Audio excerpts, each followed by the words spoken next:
نحمده ونصلي على رسوله الكريم أما بعد فأعوذ بالله من الشيطان الرجيم بسم الله الرحمن الرحيم وجاء المعذرون من الأعراب ليؤذن لهم وقعد الذين كذبوا الله ورسوله سيصيب الذين كفروا منهم عذاب أليم. مخکې رکوع کې الله پاک جل جلاله د هغو منافقانو متعلق وفرمایل چې ته پیغمبره د هغو باندې د جنازې لمونځ او د هغوی په قبر باندې د مغفرت او د استغفار د دعا دپاره مه درېږه. حضور علیه الصلاة والسلام د منع نه وړاندې د عبدالله ابن ابی ابن سلول چې رئیس المنافقین و د هغه په قبر باندې ودرېدلو او د همدې درېدو دا برکت و چې زر کسان د قوم د عبدالله ابن ابی ابن سلول نه پر اختونی ایمان باندې مؤمن شول او کلمه د توحیدی لکه څنګه چې مخکې لسانا ویلي کلمه قلبا ویلي. دا هغه برکت او حکمت د صلات د رسول الله صلی الله علیه وسلم و په عبدالله ابن ابی باندې. په دې رکوع کې الله پاک جل جلاله د هغو منافقانو عذرونه چې په نزد الله تعالی باندې خو قبول نه دي، اگر چې ظاهرا به په نزد رسول الله صلی الله علیه وسلم باندې قبول وي، ولې رسول الله هم یو بنده ده په ظاهر باندې مکلف ده، خو الله تعالی د دې خلقو د زړو په نفاق باندې خبردار ذات ته د الله پاک په نسبت باندې بددي عذر قابل قبول نوي. الله فرمایي چې بعض معذرون خلق یعنی عذر کون کی خلق د اعراب او د اطراف او د مدینه منورې نه راغلل چې دوی ته اجازه وشي په ترک الجهاد کې، او دویم هغه کسان چې هغوی منافقین دي له جملې د همدغه اعرابونه او په الله او رسول پورې په دروغو ایمان راوړی، دا خلک هم د اجازت لپاره راغلل. الله فرمایي دې کافرانو ته به عذاب علیم ورسیږي چې بغیر د عذر نه دوی جهاد پرېږدي. اوس په مدینه منوره کې بعض معذور خلق دي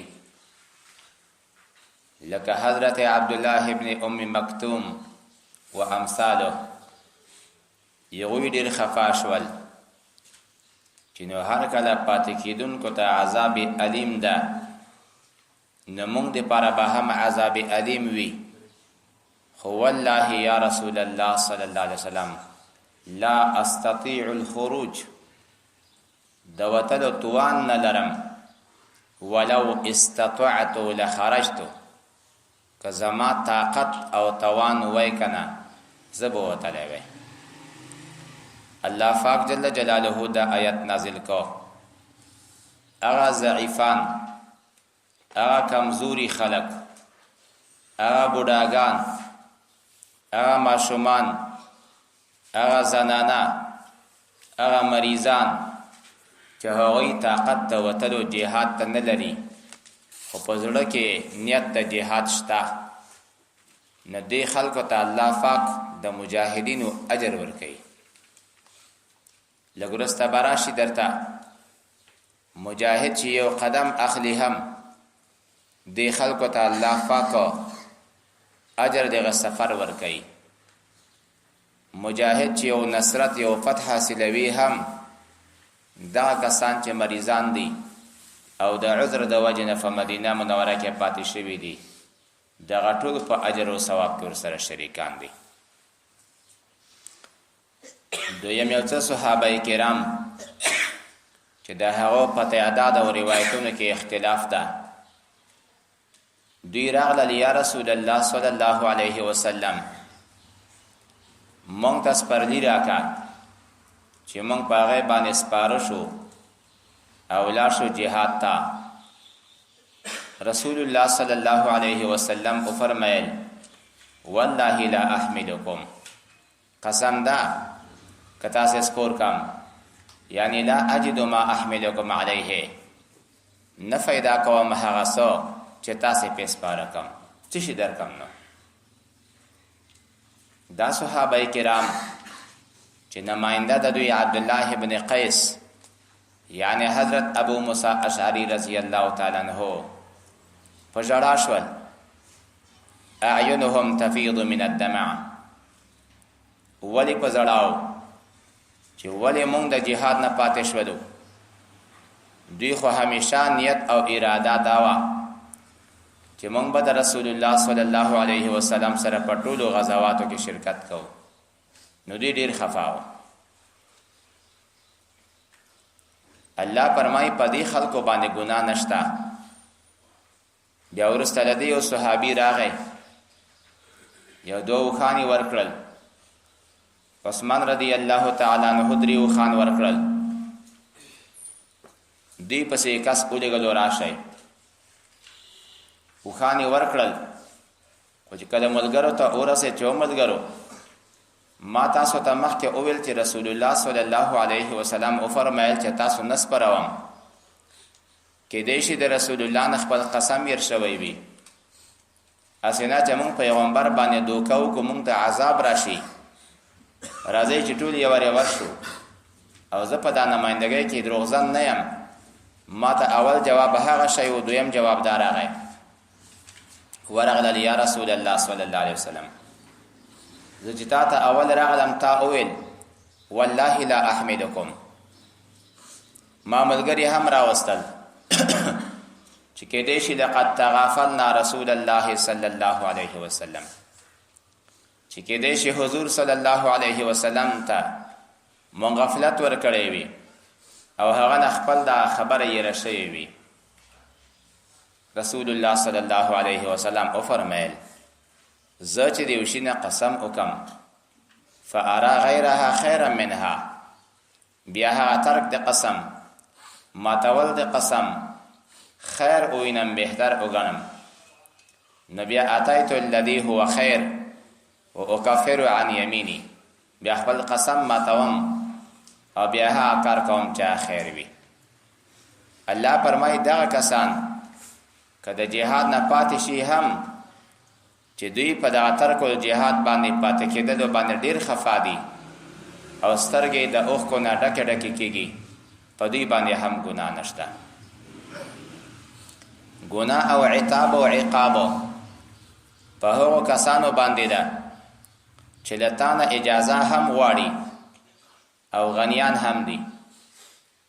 دوی په دې خوښ دي چې دوی د زنانو سره په کورو کې کینی، الله د دوی په زړو باندې مهر لګولی، دوی پوهیږي نه. پیغمبره چې کله ته واپس بیرته راځې نو دا خلک به تا ته راځي عذر به پیش کوي، ته ورته ووایه چې بس عذر مه کوئ، مونږ د تاسو خبره نه منو، الله پاک جل جلاله د ستاسو د منافقت خبر مونږ ته راکړی، الله تعالی به ډېر زر تاسو ته خپل عمل در وښیي او رسول الله صلی الله علیه وسلم به تاسو ته خپل عمل نتیجه وښیي.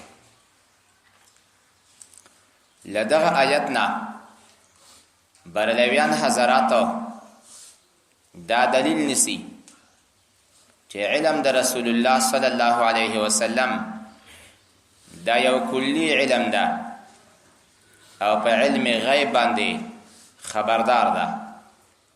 وسیر الله او زر د وبخی تاسو ته الله پاک د تاسو عمل ورسوله او رسول د الله به تاسو ته وښیي.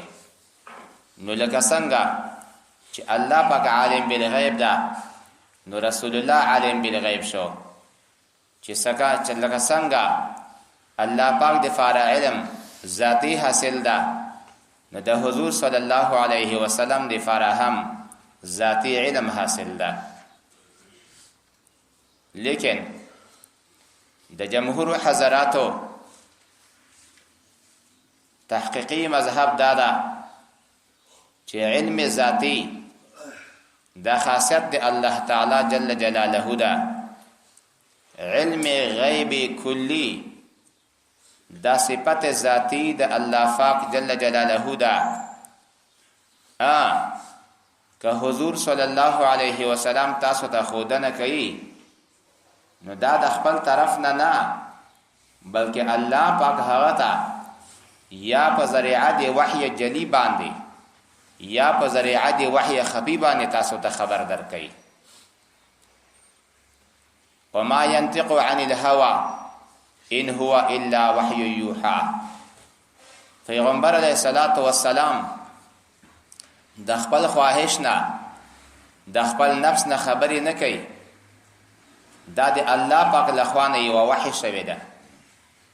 ودلته هم چې سیر الله به تاسو ته کوي عملکم ورسوله، رسول د الله بخي، یعنی رسول د الله تعالی جل جلاله با الله ورته وحی کړی وي، د هغې وحی په ذریعه به تاسو ته ښودنه کوي.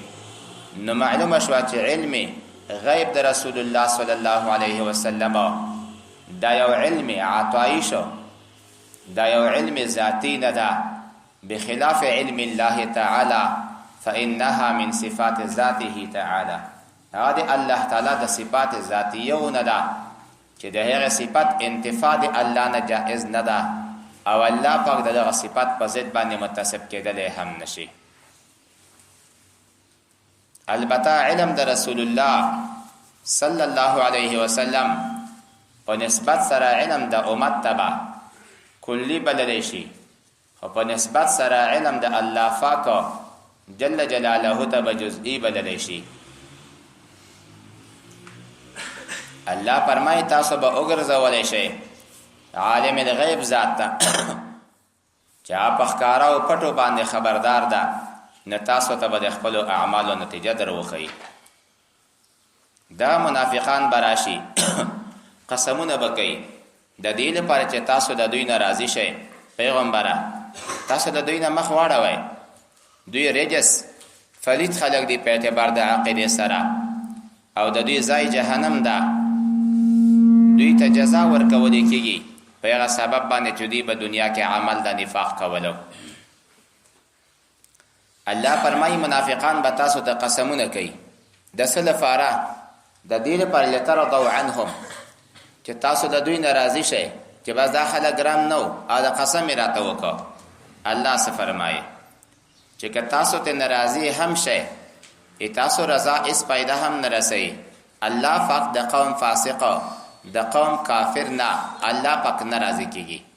فإن الله لا يرضى عن القوم الفاسقين.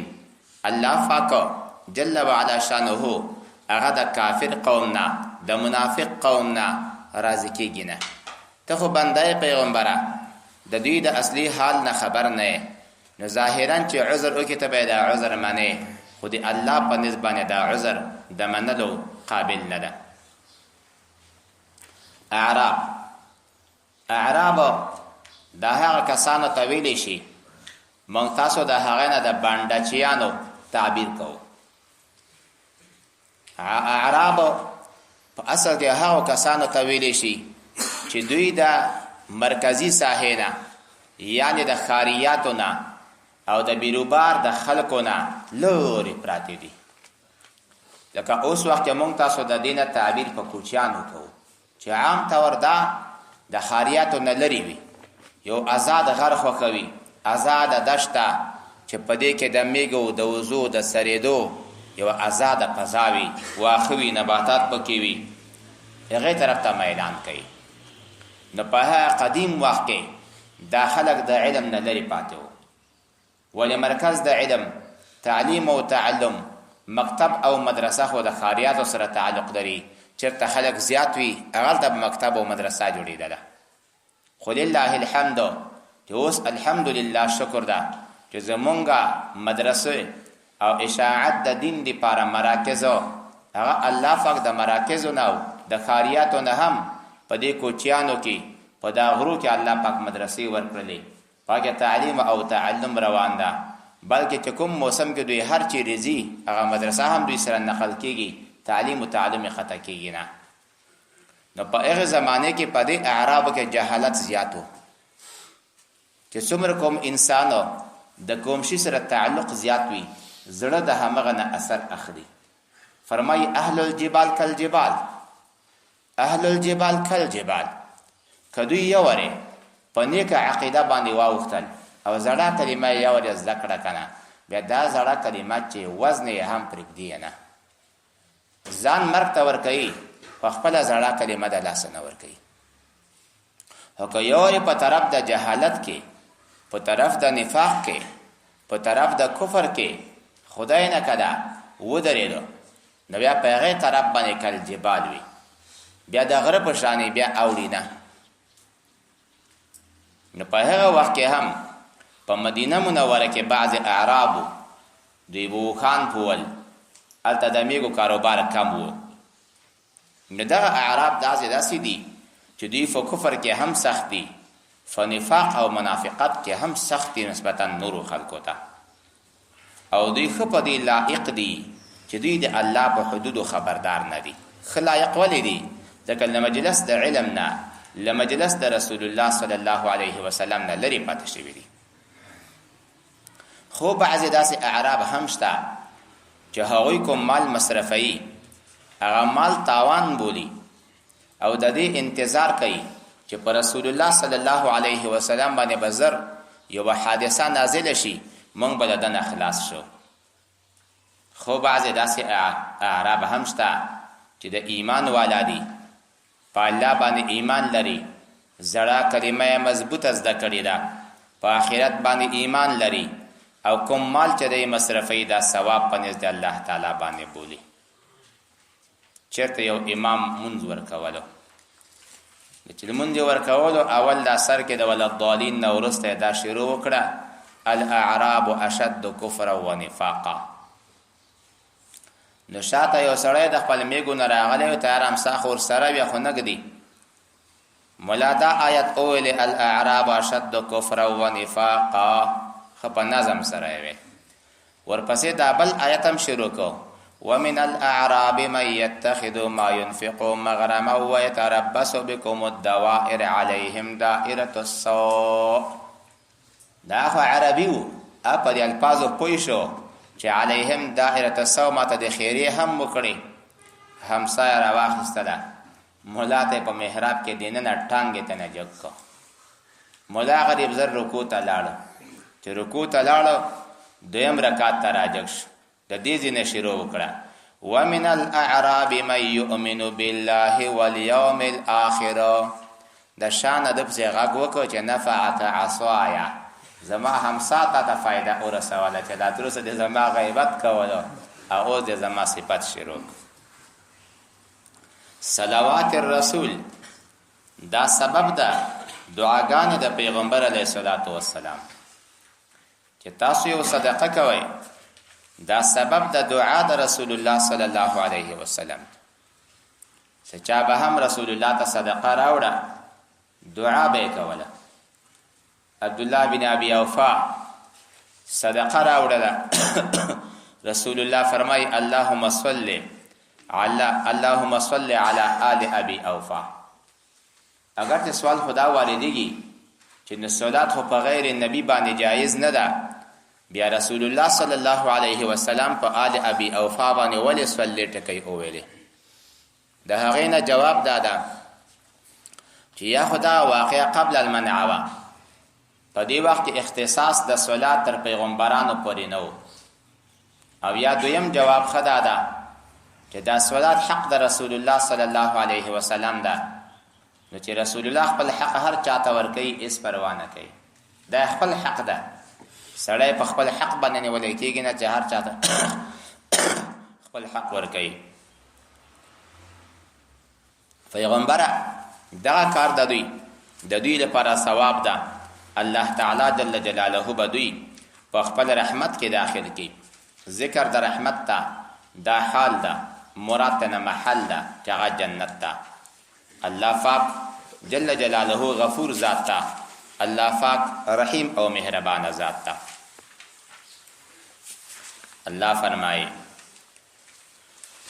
وجاء المعذرون او راغل العذر کونکی من الاعراب د اعرابونا د بانډچیانونا د صدفارا لیؤذن لهم ته اجازت وشي دوی ته په ترک الجهاد کې. وقعد الذين او کینا صلحا کسان اجازه هم نغواړي بلا عذر کذب الله ورسوله چې دوی دروغ کړي د الله تعالی سره او د رسول د الله تعالی سره په دعوا د ایمان کې د خلکو دروغ کړي. سيصيب الذين زرد وبرسګي هغه خلکو ته کفرو چې دوی کافران دي منهم لدوینا عذاب علیم عذاب درناک. لیس علی الضعفاء نشته په ضعیفانو خلکو ولا علی المرضى او په مریضانو باندې ولا علی الذین او نه په خلکو باندې لا یجدون چې دوی نه پیدا کوي ما هغه څه ينفقون چې دوی مصرف کوي په جهاد کې حرجن گناه نشتا تکلیف نشتا اذا په هغه وخت کې نصحوا لله چې دوی کله خیر خواهی کوي د الله تعالی دی پارا ورسوله او د رسول د الله تعالی دی پارا. ما علی المحسنین نشتا پنه کی کونکو باندې من سبیل کوما لار نشتا په باندې کوما گناه نشتا. والله غفور الرحیم الله پاک جل جلاله غفور بخون کید رحیم مهربان ده.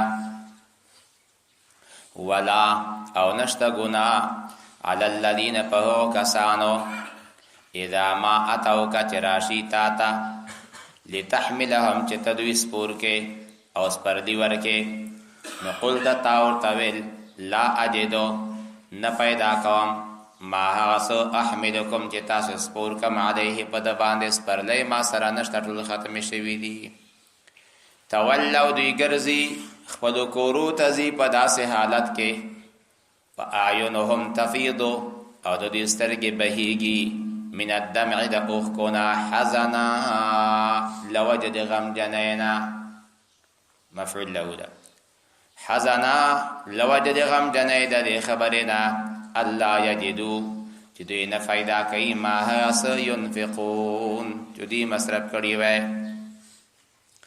انما السبیل خبر ادا د بلنه د لار د عذاب او لار د عتاب او ملامتیا علی الذین په خلقو باندې دا یستأذنونک چې تانه اجازه هم غواړي وهم اغنیاء او دوی وی هم غنیان ردو دوی خوخوی په دې خبره باندې بأن یکونو چې دوی شي مع الخوالف مع النساء الخوالف سره د هغو زنانو نه چې شاته پاتې کېدونکي دي. وطبع الله الله مهر لګولی الله غضب کړی علی قلوبهم د دوی په زړو باندې فهم لا یعلمون نو دوی پوهیږي نه په حقیقت باندې. یعتذرون الیکم دوی تاسو ته عذر کوي اذا رجعتم الیهم چې کله تاسو واپس شئ دوی ته. دا تقریبا 80 کسان منافقین وو. قل هو پیغمبره لا تعتذروا عذر مکوئ لن نؤمن لکم لن نصدق لکم من بعد تاسو خبر نمنو قد په تحقیق سره نبأنا الله من ته الله خبر را کړي من اخبارکم د تاسو د قصو د نفاقنا وسير الله او زرد الله بوخی عملکم عمل د تاسو، جزا د عمل د تاسو، حالات د عمل د تاسو. ورسوله او رسول د الله به تاسو ته وښیي په آینده کې په طریقه د علمي وحی باندې. ثم تردون بیا به تاسو وګرځولی شئ الى عالم الغیب والشهاده، اغه ذات ته عالم الغیب چې د عالم د په غیب باندې غیبی علم هم د الله لري، والشهاده او د ښکاره علم هم الله لره ده. فینبئکم نو تاسو ته به خبر درکوي بما په هغه څه باندې کنتم تعملون چې تاسو به عمل کولو. سیحلفون بالله دوی به قسم کوي په الله تعالی باندې لکم د تاسو دپاره اذا انقلبتم چې کله تاسو وګرځئ الیهم دوی ته د څه دپاره لتعرضوا عنهم چې تاسو مخ واړوئ د دوی د ملامتیا نه. او خلکو فاعرضوا عنهم لدوی نه مخ واړوئ د دوی د عتاب نه. انهم رجسون دوی پلید خلق دی په عقیدې کې روحانا.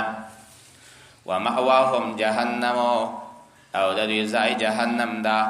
جوزو جزاء دوی ته جزا ورکړی شوه په جزا ورکولو سره بما کانو یکسبون په هغه سبب باندې چې دوی کسب کولو.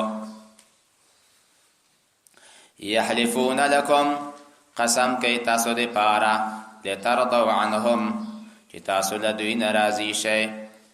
خو فإن ترضوا عنهم که تاسو له دوی نه راضي هم شئ نو فإن الله پاک جل جلاله دا فا به تعلیل شي.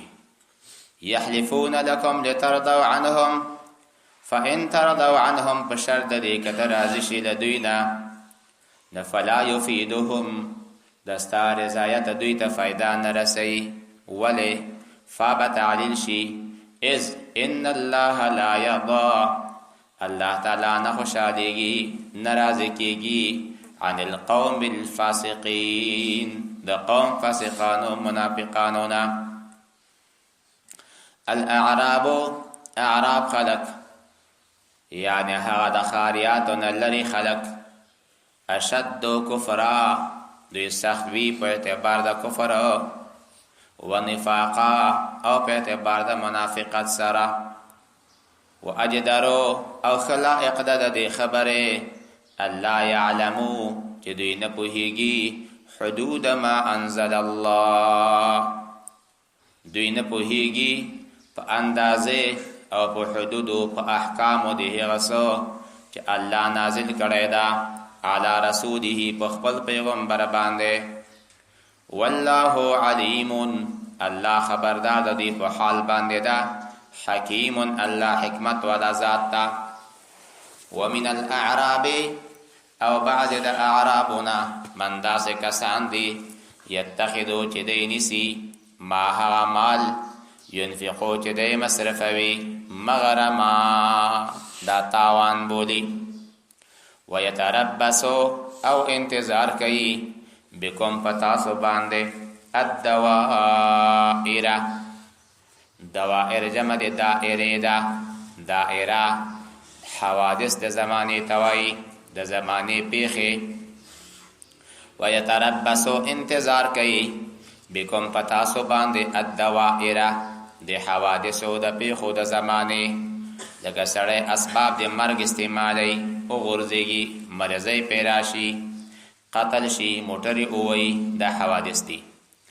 الله فرمای دی خو پتا انتظار کوي هو علیهم پدوی دوی دائره السوء اغا گردش د زمانه او بیکاره گردش بیکاره حادثه بد حادثه دی پدوی باندې نازلوي. والله الله پاک جل جلاله سمیع اوریدن کیدا علیم خبردار بمن یستحقها. ومن الاعراب او بعض د اعرابنا من داسې کسان دي یؤمنو بالله چې ایمان لري په الله تعالی باندې والیوم الاخر ورځ د آخرت باندې ويتخذو او دی نیسی ما هغه مال ينفقو چې دی مصرفی قربات سبب د ثواب عند الله قربات ثوابونه بولی اجرونه بولی ذرائع بولی وسائل د قربت بولی فنزد الله تعالی باندې وصلوات الرسول او دا دعاګانی د پیغمبر یعنی دا سبب بولی د دعاګانو د پیغمبر علیه الصلاۃ والسلام الا خبردار انها دا دعاګانی دا صدقه قربت لهم د دوی لپاره ثواب ده سيدخلهم الله زرد الله فق بدوی داخل کی فی رحمته پخپل جنت کې ذکر ده حال دا مراد تینا محل ده ځکه محل د رحمت هغه جنت ده ان الله بشک الله فاق جل جلاله غفور